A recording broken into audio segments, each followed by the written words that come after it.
വർഷങ്ങൾക്ക് മുമ്പ് ഒരു വലിയ രാജ്യത്തിന്റെ അതിർത്തിയിലുള്ള ശ്മശാനത്തിൽ ഒരു വെട്ടിയാൻ ജോലി ചെയ്ത് അവിടെ തന്നെ താമസിച്ചു പോന്നു. ചുറ്റും കരിഞ്ഞ ചിതകളും ഭസ്മവും വിജനതയും നിറഞ്ഞ ആ അന്തരീക്ഷം അയാളുടെ ലോകമായിരുന്നു. മരിച്ചവർക്ക് അന്ത്യവിശ്രമം നൽകിയിരുന്ന അയാളുടെ കൈകൾക്ക് ദൈവത്തെക്കുറിച്ചോ പൂജാവിധികളെക്കുറിച്ചോ യാതൊരു അറിവുമില്ലായിരുന്നു. ഒരു ദിവസം ഒരു മൃതദേഹത്തിനായി കുഴിയെടുക്കുന്നതിനിടയിൽ അദ്ദേഹത്തിന്റെ മൺവെട്ടിയിൽ എന്തോ കട്ടിയുള്ള ഒന്ന് തടഞ്ഞു. അമ്പരപ്പോടെ മണ്ണ് നീക്കിയപ്പോൾ അതിമനോഹരമായ ഒരു കറുത്ത ശിവലിംഗം. ആ കാഴ്ചയിൽ അയാൾക്ക് വല്ലാത്തൊരു ഭയഭക്തി തോന്നി. ഈ അമൂല്യ വസ്തു രാജാവിന് കാഴ്ച വെക്കാനുള്ളതാണ്. അയാൾ ആ ശിവലിംഗത്തെ ശ്രദ്ധയോടെ എടുത്ത് കൊട്ടാരത്തിലേക്ക് പുറപ്പെട്ടു. രാജസദസ്സിൽ ആ ശിവലിംഗവുമായി ശ്മശാനത്തിലെ ആൾ വിനയത്തോടെ നിന്നു. തിരുമനസേ, എനിക്കിത് ശ്മശാനത്തിൽ നിന്നും ലഭിച്ചതാണ്. അങ്ങേ ശിവലിംഗത്തെ സ്വീകരിക്കണം, അദ്ദേഹം വിനയത്തോടെ രാജാവിനോട് പറഞ്ഞു. രാജാവ് തിരക്കിട്ട കാര്യങ്ങളിൽ മുഴുകിയിരിക്കുകയായിരുന്നു. ഒരൽപ്പം അഹങ്കാരത്തോടെയും ആദരവില്ലാതെ രാജാവ് വെട്ടിയാനോട് പറഞ്ഞു, ഓഹോ, ശ്മശാനത്തിൽ നിന്ന് ലഭിച്ചതാണോ? എങ്കിൽ പിന്നെ നീ തന്നെ വെച്ചോളൂ. ശ്മശാനത്തിലെ ഭസ്മം കൊണ്ട് ആ ശിവലിംഗത്തിന് അഭിഷേകം ചെയ്തോളൂ. കൂടാതെ നിന്റെ ആഹാരം കൊണ്ടും അഭിഷേകം ചെയ്യാമല്ലോ. രാജാവും സദസ്സിലുള്ളവരും പൊട്ടിച്ചിരിച്ചു. പരിഹാസമാണെന്ന് തിരിച്ചറിയാൻ കഴിയാത്തത്ര നിഷ്കളങ്കനായിരുന്നു ആ വെട്ടിയാൻ. രാജാവിന്റെ വാക്കുകളെ ദിവ്യ ഉപദേശമായി സ്വീകരിച്ചു. സന്തോഷത്തോടെ അയാൾ തിരികെ ശ്മശാനത്തിലെത്തി. ശിവലിംഗത്തെ ഭക്തിയോടെ ഒരിടത്ത് പ്രതിഷ്ഠിച്ചു. അന്നു മുതൽ അയാളുടെ ദിനചര്യ മാറി. പിണങ്ങൾ എരിഞ്ഞടങ്ങിയ ശേഷം കിട്ടുന്ന ശുദ്ധമായ ഭസ്മം അയാൾ ശ്രദ്ധയോടെ ശേഖരിക്കും. തന്റെ കയ്യിലുള്ള പഴകിയ കഞ്ഞിവെള്ളവും കട്ടിയായ പഴഞ്ചോറും അയാൾ മഹാദേവന് നിവേദിക്കും. ഭക്തി എന്താണെന്നറിയാതെ ശുദ്ധമായ സ്നേഹത്തോടെയും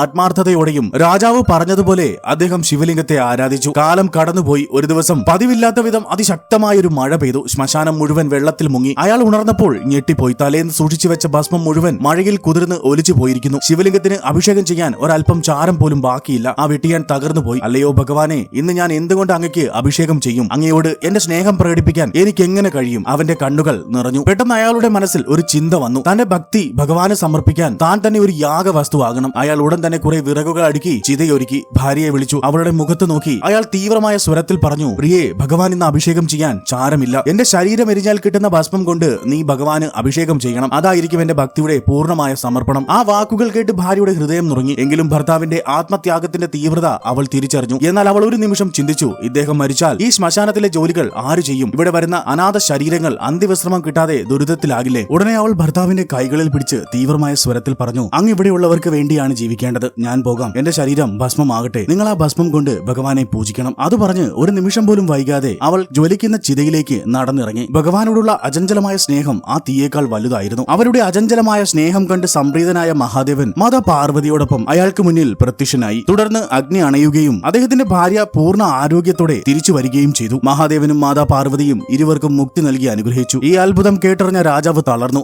ആഡംബരത്തോടെ പൂജിച്ച തനിക്ക് ദർശനം നൽകാതെ ഭഗവാൻ ഭസ്മം കൊണ്ട് പൂജിച്ച ദരിദ്രന് മോക്ഷം നൽകിയതിൽ അയാൾ ദുഃഖിച്ചു. അങ്ങനെ രാജാവ് തിരിച്ചറിഞ്ഞു, യഥാർത്ഥ ഭക്തി ആഡംബരത്തിലല്ല, മറിച്ച് ഹൃദയത്തിന്റെ വിശുദ്ധിയിലും ഉറച്ച വിശ്വാസത്തിലും മാത്രമാണ്. ഓം ഗൗരി ശങ്കരായ നമഃ.